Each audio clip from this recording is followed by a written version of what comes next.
تعالوا أعرفكم على نفسي. لا مش أنا، البنت اللي هناك دي عندها 10 سنين واسمها ليلى، ودي المشاعر اللي جواها: غضب، خوف، حزن، فرح.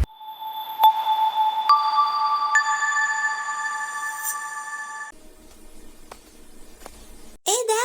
بصوا البنت الجديدة دي عندها صوابع كتير في ايديها، شكلها مخيف جدا. وانا كمان خايف اسلم عليها او اقرب منها، انا مش هلعب معاها. يا حرام، سارة قاعدة لوحدها خالص، شكلها زعلانة، نفسي اروح اكلمها. ابعدوا ابعدوا، انا ماسك الزرار ده ومش هسيبه. الغريب يعني خطر، لازم نفضل ثابتين ونرجع لورا. الحركة دي غلط. ايه القرف ده؟ سيبني اروح اصرخ في العيال اللي بتبص على سارة دي، انا مش طايقهم وهم بيتريقوا بالهمس. فك الزرار يا خوف. لا، انا مسؤول عن الامان، الاختلاف ده مش امان. هنفضل على الزرار لحد ما سارة تمشي. أنا حاسة بوجع في قلبي عشان سارة لوحدها. أنا عايزة ليلى تروح تصالحها وتطمنها. سيبنا نشتغل يا خوف. ليه كده يا خوف؟ انت كده هتفوت على ليلى فرصة صداقة جميلة. لا، ماما، انا الخوف غلبني في المدرسة، مش عارفة اروح لسارة عشان عندها 6 صوابع، العيال كلهم خايفين. يا ليلى يا حبيبتي، ركزي معايا. انتي خايفة من ايه بالظبط؟ من شكلها ولا من انها ممكن تكون بنت مش لطيفة؟ خايفة من الشكل ومن كلام العيال. كلام العيال ده لانهم دايما بيخافوا من اي حاجة جديدة، لكن ربنا ميز سارة بالصوابع دي علشان تكون حاجة خاصة بيها، زي ما ميزك انتي بقلبك الطيب. لو خفتي منها هي هتحس بالوحدة وهتتوجع. الصاحب المميز هو اللي بيشوف جمال التمييز اللي عند غيره. ما تخليش الخوف هو اللي يختارلك صحابك، انتي اللي تختاري بقلبك. يعني انا لازم اطرد الخوف ده عشان هي ما تتوجعش وانا اكسب صحبة حلوة. بالظبط كده، قربك منها هيخليها تحس انها مش وحيدة، ودي احسن حاجة ممكن تعمليها. يا ليلى يا حبيبتي، اسمعي الكلام ده كويس.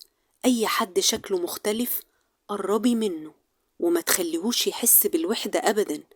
هو ما فيهوش حاجة مختلفة، الاختلاف مش في شكل ايدينا ولا شكل عينينا، الاختلاف الحقيقي جوه قلوبنا وعقولنا. سارة شكلها مميز لكن قلبها أكيد عايز صديق. انا هقرب منها، انا اللي هختار. يلا بينا، كلام الأم ده قواني جدا. خلاص سيب الزرار يا خوف، يلا سيب الزرار. ليلى مش محتاجة أمانك دلوقتي، هي محتاجة قلبها. أنا كنت بعمل كده عشان أحميها بس. طيب ماشي، أنا هبعد شوية. الضغط راح. أنا مبسوطة علشان سارة مش هتبقى حزينة لوحدها. انا هبقى مستني لو حد فكر يضايقها تاني. يا حبايبي يا حلوين، عاوزة أقول لكم كلمتين مهمين. إحنا كلنا أصحاب صح؟ طيب لما بنقول كلمة لحد، الكلمة دي يا إما بتكون وردة حلوة بتفرح قلبه، يا إما بتكون شوكة بتوجعه.